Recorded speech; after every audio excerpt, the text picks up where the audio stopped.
qu'il existe en France des défis à relever, en termes de vivre ensemble ou de laïcité. Mais concrètement, que proposent les identitaires, à part le repli ou le rejet? Il était temps d'en parler avec l'un des leaders du bloc identitaire, Philippe Vardon. Il s'est présenté plusieurs fois aux élections à Nice, où il anime un parti régionaliste, Nissa Rebella. Philippe Vardon, bonjour. Bonjour Caroline Forest. Merci d'avoir accepté le principe de cette discussion-confrontation. Quand on nous laisse la parole, on la prend. Les débats actuels, c'est la question de l'islam. Je pense que vous diriez islamisation.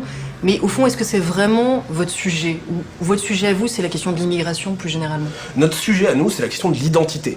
C'est-à-dire de ce qui fait qu'un peuple se différencie des autres. Nous nous battons pour la cause des peuples. C'est-à-dire ce qui fait qu'ils sont différents. Je me bats pour la cause de mon peuple, effectivement, mais aussi pour les Tibétains, mais aussi pour les Indiens du Chiapas. Nous nous battons contre un phénomène qui est celui de l'uniformisation, de la globalisation. C'est qui votre peuple? Je vous pose juste une question simple, par exemple. Est-ce qu'on peut être noir et français à vos yeux?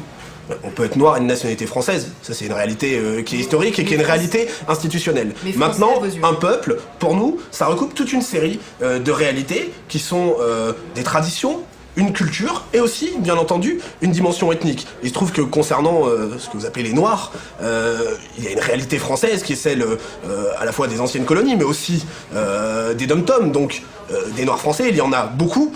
Et il y en avait avant le phénomène de l'immigration massive incontrôlée. Mais la question ne se situe pas, Caroline Forest, dans ce champ-là. La question, c'est de savoir ce qu'on veut faire de ce peuple, comment on le projette. La question, c'est de savoir quel sera le visage de ce peuple. Nous ne voulons pas, effectivement, d'une France africaine.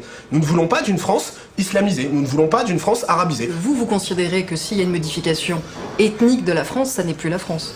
Et bien entendu que si la France est peuplée en majorité, ce n'est pas le cas aujourd'hui, mais il y a des projections démographiques qui existent, et puis il y a aussi ce que le Français de la rue, comme moi, comme vous, constate. Si la France devient un pays qui est peuplé en majorité de personnes d'origine africaine, maghrébine, effectivement, oui, ce ne sera plus la France. Yannick Noah, Lilian Thuram, ce ne sont pas des vrais Français à vos yeux? Et ce ne sont pas des autochtones dans le sens, je veux dire, très clair du terme que vous retrouvez dans n'importe quel dictionnaire.